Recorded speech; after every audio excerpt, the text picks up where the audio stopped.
Ini gimana hari ini di persidangan cukup ricuh lagi dan ramai lagi dengan 3 saksi dari JPU, yaitu Sarah Sokya, Dr. Oki, dan satu lagi. Harusnya Doktif juga hadir ya. Aku tadi sebenarnya mau nangis ya guys ya, waktu Nikita itu dipaksa pakai baju merah tadi kan. Jadi tadi itu ceritanya si Nikita ini kan mau mendengarkan sebuah rekaman bukti pembelaan dia karena dia dilaporkan Reza Gratis. Nah, tapi karena dia udah memohon supaya rekaman itu diputar, hakim tidak mau memutarkan itu, hakim itu langsung keluar gitu. Jadi akhirnya tadi terjadilah huru-hara, si Nikinya itu nggak mau keluar sampai JPU datang, sampai yang pakai baju coklat itu datang. Itu ini guys, itu Niki itu dipaksa kayak tahanan yang bener-bener dipaksa gitu. Nah, gue langsung bilang sama asisten gue, "Bay, gue nggak tega, Bay, kalau ini adik gue, Bay, ini gue bisa nangis ini." Bener, ternyata abang ini kita pun merasakan hal yang sama. Dia tidak tega melihat adiknya seperti itu, dan akhirnya abangnya keluar guys tadi. Waduh, Nikitanya kayaknya agak nangis ya tadi itu. Oke, tapi kan ini sangat disayangkan nggak sih Niki meminta kehadiran sampai segitunya? Maksudnya harusnya kan belum waktunya, seperti menentang JPU dan hakim. Apakah mungkin nanti memberatkan dia nggak sih ke depannya?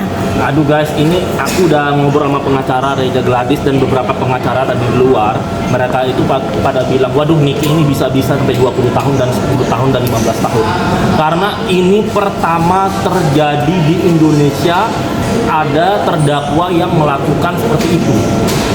Karena pelaku koruptor aja, Verdi Sambo aja pembunuhan kemarin dia nggak ada sampai wah huru-hara gitu. Tapi ini tuh Niki tuh kayak emosinya kelepasan, dan sampai itu JPU datang ngikat dia gitu. Bukan ngikat, maksudnya mau merangkul gitu tuh berarti kan udah emosi banget kan. Sampai tadi petugas yang pakai baju coklat tuh kayak pelongok ngelihat si Niki, tapi akhirnya keluar juga gitu. Jadi ya mau gimana lagi guys, ini aduh guys, feeling gua bisa 10 tahun lebih guys. Karena katanya Rasman aja bisa 2 kali lipat dari tuntutan. Apalagi Niki lebih parah kan.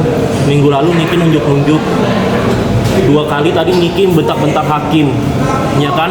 Gimana nanti hakim tidak memutuskan keputusan yang sangat berat seberat-beratnya gitu guys. Jadi kita berdoa aja lah guys, kayaknya 6 bulan 16 tahun udah nggak mungkin guys. Ini udah, apalagi minggu lalu saya lihat itu JPU tuh mukanya masih dipajang-pajang sama fans alay, sampai dibully-bully gitu. Ya pasti dia kan konsultasi dengan hakim. Ini tuh terdakwa tidak ada rasa sopan, terdakwa itu tidak berperilaku baik gitu. Jadi ya mau gimana guys, kita mau bilang apa lagi? Berarti sebenarnya etika itu berpengaruh untuk jatuhan hukuman nantinya ya. Kalau jika beretika baik, kemungkinan bisa juga baik hasilnya, iya. Kalau misalnya di dalam pengadilan itu ya, yang diperhitungkan apakah dia punya anak, itu termasuk. Apakah umurnya masih muda, dia masih punya masa depan, itu juga termasuk, ya kan. Berperilaku baik, ya kan. Terus kooperatif.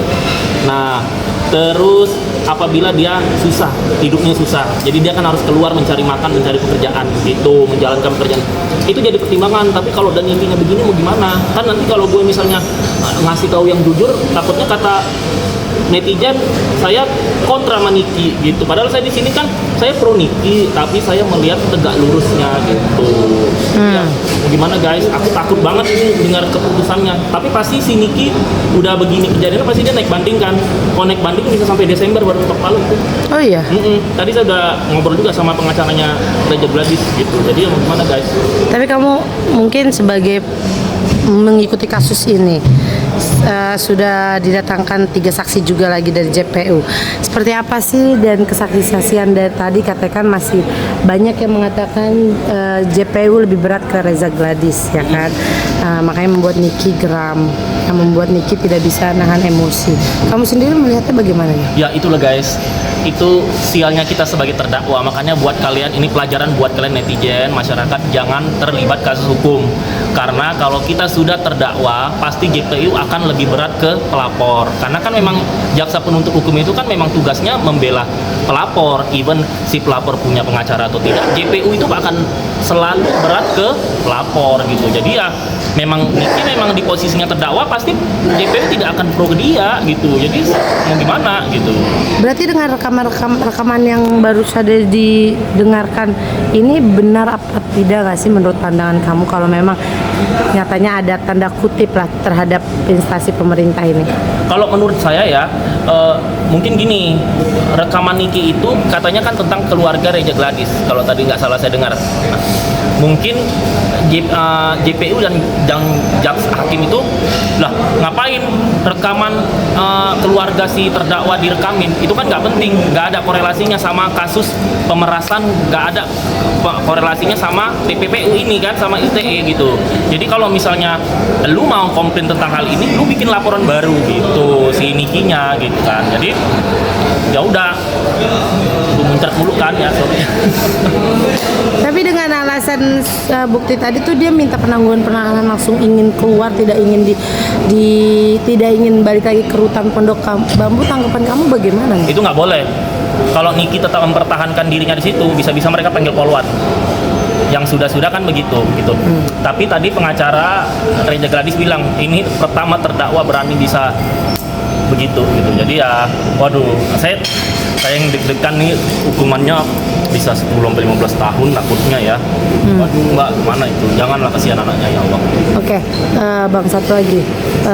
Mungkin tadi kan hukuman bisa 10-15 tahun dengan sikapnya Niki seperti ini. Mungkin kamu sebagai penonton atau sebagai pendukung ingin berpesan apa sih kepada Nikita dan fans-fansnya, juga mungkin kepada Reza Gladys gitu untuk kasus ini? Ini kan sebenarnya kan Reja Gladys ini mau memaafkan Niki sebenarnya. Kalau Niki minta maaf dari Desember sama Januari. Cuman karena pas Niki semakin memancing emosi pihak sana, makanya pihak sana tidak mau damai gitu. Seharusnya kalau saya menyarankan Niki mau berdamai juga udah telat gitu. Jadi sekarang karena udah duduk di bangku pesakitan itu ya mau gimana lagi. Intinya gini aja deh, kembali seperti prosedur hukum yang sebelum-sebelumnya. Niki berperilaku baik, sopan, dan legowo. Ada satu lagi hal yang bisa meringankan terdakwa, mengakui kesalahan. Gitu. Kalau Niki mengakui kesalahan, even sebenarnya Niki salah atau tidak, nah itu hukumannya ya setidak-tidaknya 6 bulan, setahun bisa dikurangin itu gitu. Nah, kalau buat Reja Gladys, gue tahu dia menuntut keadilan, tapi jangan diberat-beratin gitu. Maksudnya jangan ada negosiasi sama oknum walaupun tidak ada bukti itu kan, tidak ada apakah Reja melakukan itu, kita kan nggak bisa fitnah begitu. Tapi jangan sampai ada lah begitu, jadi tegak lurus begitu. Terus buat fans-fansnya, kalian jangan suka teriak-teriak guys, jangan suka lebay-lebayan, jangan alay, jangan suka jelek-jelekin pengadilan, nanti ancaman hukuman Niki 20 tahun ya. Kalau kalian kan tujuannya jadi selebriti TikTok terkenal, Nikinya nanti di dalam. Jadi kalian jangan teriak-teriak, biar aja kubu si Reja yang, kalau kubu si Reja yang teriak-teriak, kubu Niki tenang, nanti kan hakim melihat dari media sosial, oh tidak ada huru hara, berarti ini dari tim si Rejanya yang huru hara, si Nikinya bisa ringan juga gitu. Oke, terima kasih Bang.